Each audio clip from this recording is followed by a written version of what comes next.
Celebrating International Women's Day. That's the moment I shine. Yeah, with Natalie Locke. All of the girls. Abbey Holmes, thank you for joining me. Thank you very much for having me. Abbey, you've been gracing our screens for a while, but when I did a bit of a deep dive on your sporting career, you've got the runs on the board, so to speak, haven't you? Like, you know, you started you're a netballer first before going into AFL? Yeah, that's true. So netball was my life from a very, very young age, really. All I ever wanted to do growing up was be a professional netballer. Yeah.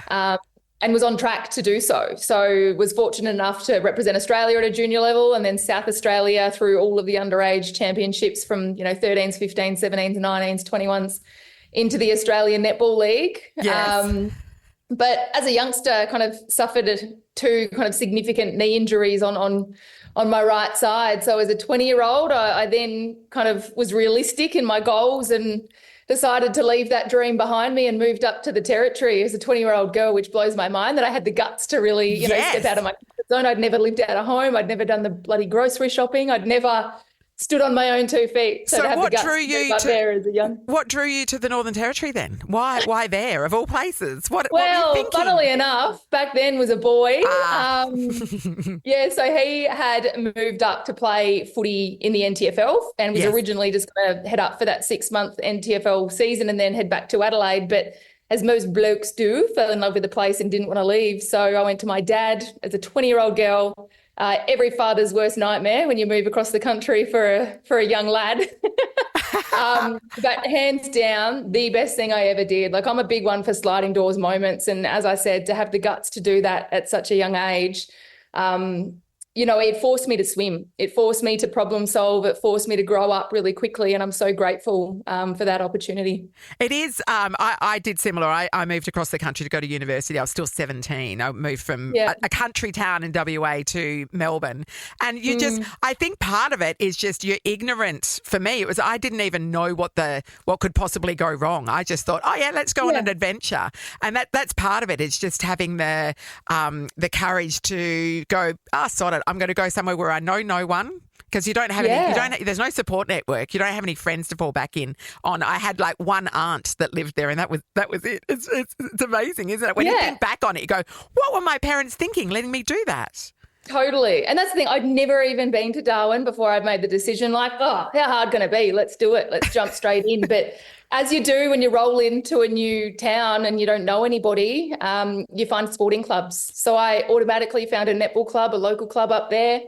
And then a unique part to the Territory in the sporting landscape is that seasons don't clash like they do down south. Right. Down here, footy and netball are winter sports, so you kind of have to pick one, whereas up there I was playing netball March through September, and then the netball girls convinced me to go out and play my first season competitively back in 2012, and you play footy October through March. So it was just a 12-month, sporting feast, and I absolutely loved it. But that's obviously the start of my journey in the footy space as well was, heading out to the Waratah Football Club as a young girl and giving that a crack. Now, I also read a very impressive fact about you in that, like these days, kicking 100 goals in a season for any AFL player is the dream and almost impossible. Like, it doesn't happen anymore.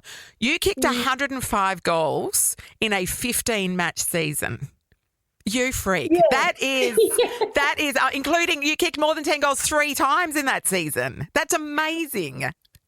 Yeah, I was super fortunate to be a part of a really dominant era at the Waratah Footy Club. Wow. Our women's program there was so strong and the competition as a whole was going from strength to strength. But, there were a couple of seasons there where we went through undefeated. So I was fortunate enough to play, 4 seasons with Waratahs and win 4 flags. And as you just touched on, the 100 came in my second year. It was funny. Your second year of playing football ever? Yeah.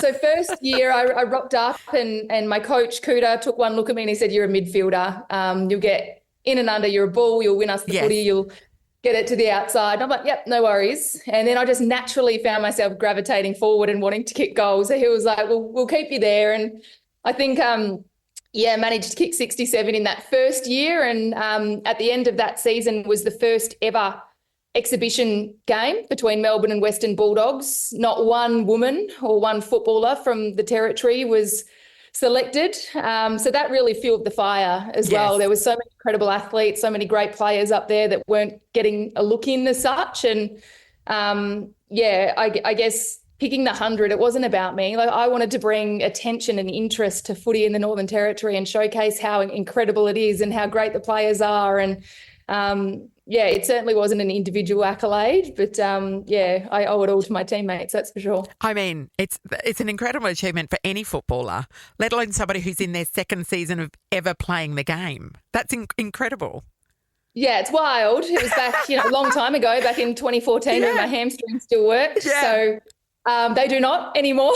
I'd snap a hammy if I tried to kick it 20 metres, I reckon, nowadays. Yeah. How did you pick up the skills so quickly? Kicking a footy, if you've not done it before, is a particular skill, and being able to kick accurately, which clearly you were able to do, that on its own is an individual skill. What was the secret? Well, I think netball and my skills from netball were easily transferable over to footy, but footy wasn't new to me. Yeah. I have been a die-hard footy fan, first and foremost, for my entire life.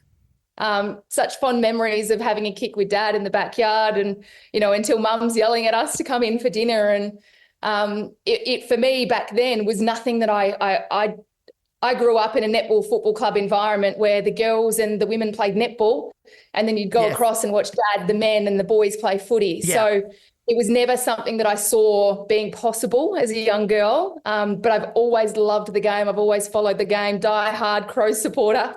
97, 98 were great years as a youngster, but a long time since then now.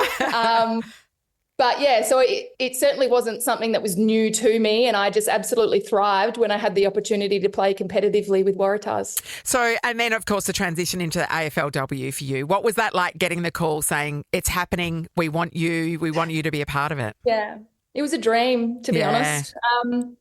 And to have the opportunity. So in that first few seasons of AFLW, so Adelaide Crows were one of the 8 licenses that got granted, but their license bid was a joint collaboration with the Northern Territory. Right. So I was so fortunate that, I had the opportunity to represent 2 places that were so pivotal and so massive in my journey, being a South Australian girl originally and then transferring over to the Territory and all of the opportunities that came out of that move for me. So that first year, we had 9 girls based up in Darwin, the rest of the team down in Adelaide, and Beck Goddard, our coach back then, just describes it as an arranged marriage. It was something that we just had to make work. And how did that work? Well, do you know what? I look back at it now and I'm like, it's quite phenomenal that we were able to win that flag in that first year, given our geographical differences. Yes, so half the team was FIFO, essentially. Exactly right, we were. And, everybody pegged us for the wooden spoon in that first year, purely based off that unique situation that we were in. And we by no means had the best team on paper, but we were just an incredible team that had every single person on that list buy in to making that work. And it's one of the most incredible teams that I've ever been a part of. And I'm fortunate enough to have experienced a number along the journey. But to get your name called out in the first ever AFLW draft for the club that you have loved and adored your entire life, I can't even explain how special that moment was. How incredible. And then, to go on and win premierships, that's also an incredible achievement.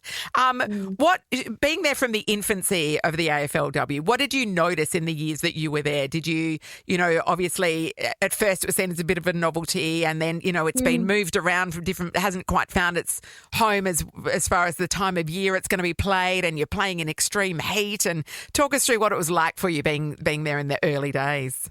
Yeah, well, it's, I guess, better for me now to kind of look at the journey that we've had. You look at those first few seasons and we had people coming back to the game. We had women cross-coding from soccer, from basketball, from netball, from every other sport under the sun, because they had been told as young girls, sorry, you're 12, 13 now, but you have to go and find another sport. You can't play footy anymore. Whereas now, season 8, season 9, you were seeing genuine footballers get picked up in the draft that picked up a footy at the age of 5 with Auskick and had the pathway all the way through to the elite level, just like the boys and the men have had for 150 years, So I think that's probably the biggest difference that I've seen along the journey so far is the genuine footballers and the footy talent. Yes. That raw, footy talent that is coming through because they've got the pathway. Yeah, so they never had to take a hiatus and go and play another sport because it's constant now. There's a clear path. It's amazing, isn't it? It's amazing. And the competition as a whole is just getting bigger, better, faster, stronger each and every year. It's been pretty special over 9 seasons to see it go from 8 teams, 10 teams, 14 teams, 18 teams. And every club that didn't have a license early days was just screaming out to have the opportunity to be represented by a women's team. So to now know that every club's got that opportunity, Tassie's coming in a few years, they'll have a women's team. It's just awesome to know that there's so many young girls and young women around the country that can turn on the telly and they can just see women dominating and they can have that dream and have an obvious pathway of what they need to do to get to that elite level. Nova 937. Yeah. Celebrating International Women's Day. Nova 937. Yeah. Celebrating International Women's Day. There's no doubt that is filtering down to grassroots because where I walk my dog is also a junior footy club. And you see, 10 years ago when I first started going there, it was just all boys teams. Now there's girls. I was watching the girls train the other day, like the under 16s were training. And, these girls are right in it. They're so excited. It's pre-season for them. They're right into it. They were so excited to get the new jumpers the other day. There are, every age group has teams, girls teams representing them now, and that is just, it didn't happen. It didn't happen at all. It's really special, even rolling into AFLW games and there's young boys, there's young girls and they're just so supportive and they've seen it now throughout their younger years and their lives so far. But, I went out to a local footy club recently, Mount Eliza Footy Club, and just to see the men and the young boys were training on a couple of ovals up the back, but then it was the women's and the junior girls divisions, under 12s, under 14s, under 16s, and then senior women's teams. And this is what it's all about. It's so inclusive now.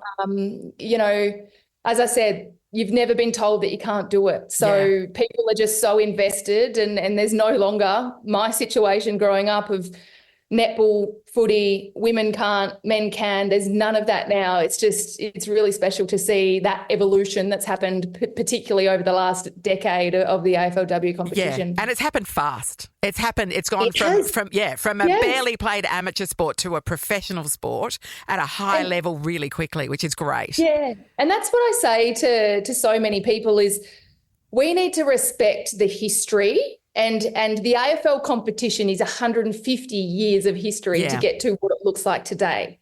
That's a bloody long time. Yes. Whereas you look at the women's 9 seasons down and to see where we're at, there's still a long way to go. Don't get me wrong. Of course. But 9 seasons in and to see the progression that we've already seen, it's pretty special. Yeah, it is. So, and then for you, of course, there was the transition into the media, into another male-dominated field for you, working in football media in particular. How have you found that transition? I mean, you're very good at what you do. Clearly, you bring a lot of knowledge to it. You're also just a very good presenter. What was the transition into that, into getting, I don't know, a real job like for you? Is it a real job? Thank you. It's actually been wild. And I mean, you'd have the same story as well of just having to pinch yourself sometimes and be like, reflection is important. And it's been pretty cool to watch what's unfolded over the last decade. So for me, the media dream kind of kicked off after the 100 goals was kicked. As soon as I kicked that 100, my life changed forever. I was thrown into TV interviews, radio interviews. I mean, the footy show was flying me down to Melbourne to feature on the show. And then I was fortunate enough to play in 3 of the EJ Whitten Legends games and worked out very quickly that I had a real passion for broadcasting. I worked out very quickly that there wasn't a hell of a lot of, women working in that space. Yes. I mean, there's incredible journalists that I absolutely admire, like Caroline Wilson, Sam Lane, just to name a few. Yes. But from a playing perspective, there was certainly not too many in that space at that current time. So I really wanted to be a part of change. I've been fortunate enough to be alongside this journey with Daisy Pearce as well and see everything that she's been able to achieve. And she's just such a phenomenal person and a great inspiration to everyone out there. But for me, it's just been about banging on doors, you know, sending emails, making calls, and just creating opportunities for myself and doing whatever I can to make the most of those opportunities. And that's been a big, I guess, motto that I've lived by my entire life, is just say yes to every opportunity that ever presents, because you never know where it's going to lead. Yeah. And that the hustle, are you comfortable with that hustle of putting yourself out there and going, further to my last 6 emails, is there anything coming up? Like, that is hard to do. I am the ultimate hustler. I give you that right now, because throughout the journey, like, you know, people will look at me on a Friday night and say, how did she get there? And I'm like, well, I've received so many more no's than I ever have yeses. Yeah. But I've always taken those no's as not right now. Yes. But you better believe that I'm going to be back in 3 months' time. I'm going to be back in 6 months' time, and we're going to be having this same conversation. And I'm going to show you how hungry I am to get better, to be there, and to work hard for this role. Yeah. So I've certainly had to grind, and I've had to work so hard over the last decade. But I was very fortunate that I played on Mark Beretta once in a West End Slowdown, which is like the South Australian version of the showdown for the has-beens, and played on Barrett's. And he, post-game, I was talking to him about the dream and wanting to get into footy broadcasting and any advice he can give me. And he said, Abs, you know, I'll put you in touch with Gary O'Keefe, who is the executive producer of the Footy at 7, and connect you guys and see what happens. And then lo and behold, Barrett's did that, and Gaz reached out and said, Abs, would love to catch up for a meeting. I didn't tell Gary O'Keefe that I didn't live in Melbourne, so I then had to say yes to the opportunity. I then had to put myself on a red-eye flight. I had to catch a Sky bus because I couldn't afford a taxi back then. Yep. I got myself to Channel 7 at Docklands. I had the meeting with Gary. I thought it went well. I got back on the Sky bus and back on the red-eye to Darwin, a whirlwind 24 hours. And lo and behold, Gary messaged me the next day and said, hey, Abs, we'd love to have you a part of the VFL coverage with some, you know, opportunities this year. And that turned into every week. And I was living a double life. I was living in Darwin. I was, you know, getting myself to Melbourne to chase opportunities, back to Darwin. I remember getting home at 2 a.m. on a Monday morning following working a weekend and just walking inside my house. My power was disconnected. I forgot to pay my power bill because I was investing every dollar and cent I was earning to chase those opportunities. And I just rang Mum, bawling my eyes out. But it's those memories that stick with you that you're like, it's that the was all grind, isn't it? Yeah, it's worth it. Were you working a job in Darwin at the same time as well? Yeah, so you're working I was a real Monday to estate Friday. I was a real estate agent, selling houses in Darwin, living the dream, having a kick with my mates on the weekend, playing footy. And as you know, real estate world, your game time is weekend work. Yes. So I was so fortunate that I worked in a team alongside Daniel Harris, who is currently and has been over the last decade or so the number one agent in the Northern Territory, and he's a diehard footy fan. Yeah, right. Big Richmond man, first and foremost, but he bought into my dream as well. You know, one of the most supportive men that I have in my life to say, hey, Abs, don't worry, I've got this. If you need to fly to Melbourne, his parents have a place, I don't know if they still do, an apartment in Port Melbourne that they utilised when they came in from the country. Yes. And he, on a number of occasions, allowed me to stay there because I couldn't afford a hotel or whatever it was. Did the Sky bus drop you off there directly? Unfortunately, there wasn't a direct route, so probably had to make my way there by foot. Yes.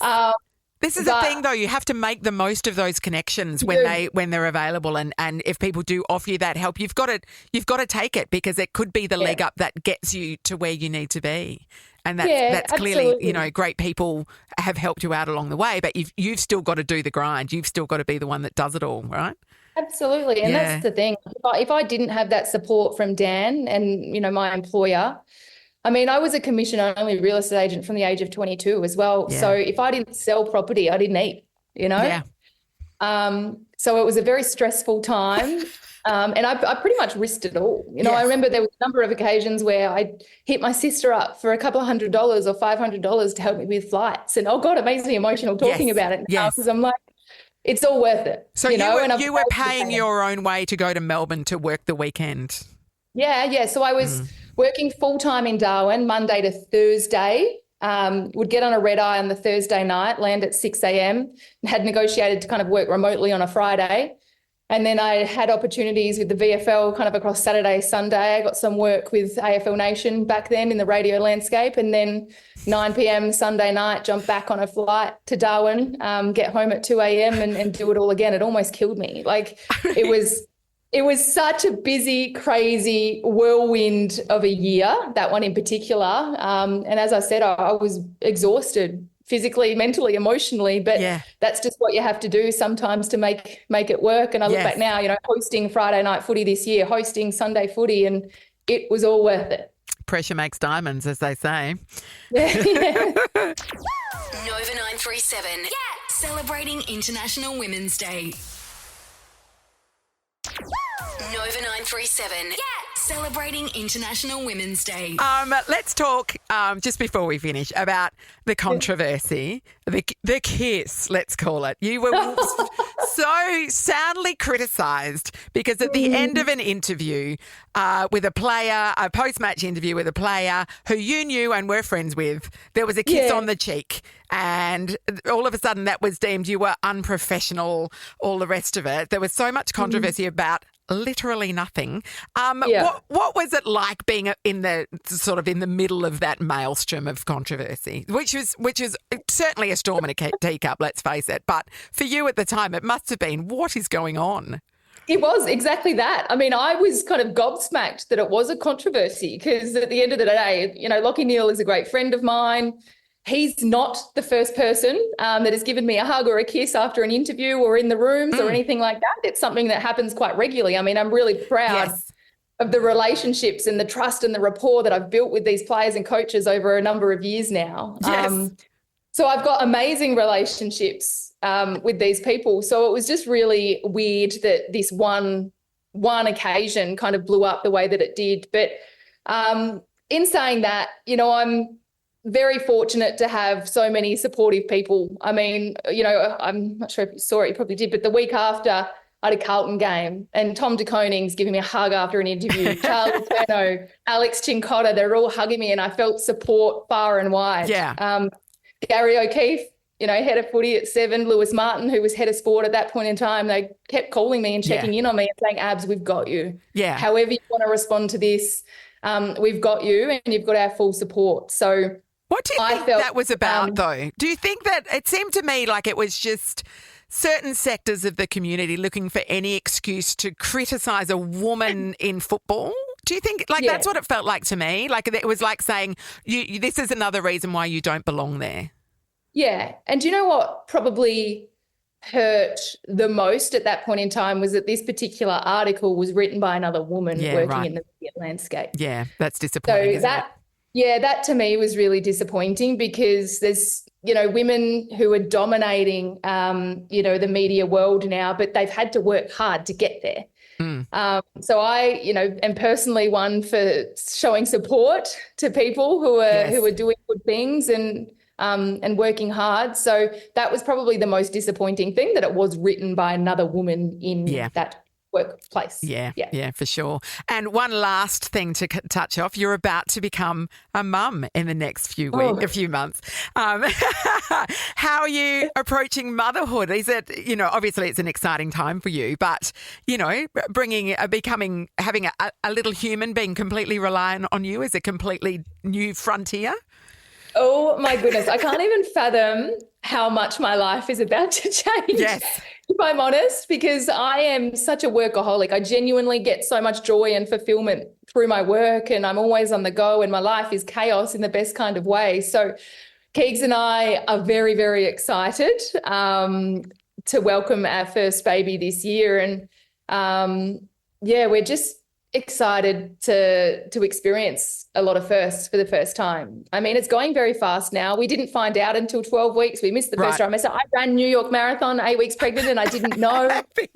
So it's just been amazing so far. And we're itching at the bit, but it is scary as well. Yes. Because as we've just touched on, you've worked so hard to get where you are. And I just want to continue on that trajectory. Yes. But I also want to be a mum and I want to have babies and I want that to be a part of my life. So, but in saying that, already I feel so supported by my workplace, by my colleagues, and, my mentality at the moment is work as far up as I can, given I'm feeling good, and come back as quickly as I can. But I've never had a baby. I don't know how I'm going to be or how the baby's going to be. I guess Daisy Pearce is another great role model for that.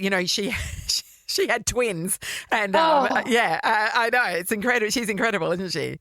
Absolutely. And she was one of the first people that messaged me and said, hey, Abs, if you need anything, if you've got any questions, if you want any advice on how to best get through the work and baby juggling kind of life, then just hit me up. So I know that I've got a direct line to Days if I need any advice, and she'll be there to support me. 100%. And are we breeding, because your partner Keegan was a football player too, he was on the West Coast Eagles list for a while. Are we breeding a super footballer here? Is this what's going on? Is there some kicking going on that you've noticed when it's good right foot? Mate, this kid is he's got some strong kicks on him, that's for sure. But it is going to be funny because between Keegs and I, we've covered Gold Coast Suns, we've covered West Coast Eagles, we've covered Hawthorn Footy Club, and of course the Adelaide Crows. So, just watch my child. Yes, I mean, clearly physical ability is not going to be, there's no shortage of that. So pretty much I reckon that's going to go and it could translate to any sport really, couldn't it? Or maybe it's just going to be a great musician. You never know. Exactly right. And that's the thing. It's we're so pumped for what's ahead and the journey to begin because you just never know what you're going to create. It's been amazing catching up with you, Abbey. Good luck with the baby when it arrives. It's an exciting time and we wish you all the best. Thank you so much for talking to me today. Oh, of course, anytime. Always great to chat. Nathan, Nat and Sean is a Nova podcast. For more great comedy shows like this, head to novapodcasts.com.au. Nova.